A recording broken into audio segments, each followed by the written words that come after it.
Бұл әскердегі күнделікті күндердің бір күні. Ал бұл бірінші дивизион, екінші батарея. Армысыңдар, жауынгерлер! Сау болсын, сағай, лейтенант мырза! Ал мен әскерге дейінгі театр әртісі.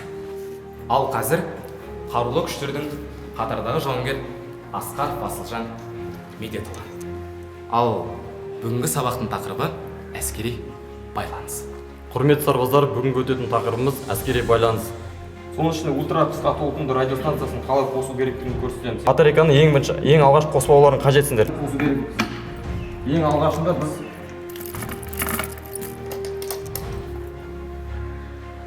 жарық қосылуы бізде. Байланысқа шығу. Мінекей, көріп тұрғандарыңыздай, біздің сабақтың барысы осылай өтеді.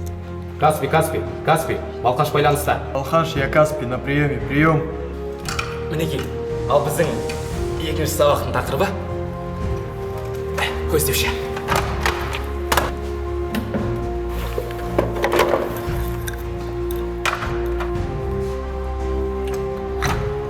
Әскерге дейін театр саласында рөлдер ойнасам, қазір әскердегі рөлім көздеуші. Дайын. Жарақаттарды қалай тұрысынан тоқтату керегін. Мінекей, үшінші сабақтың тақырыбы алғашқы медициналық көмек.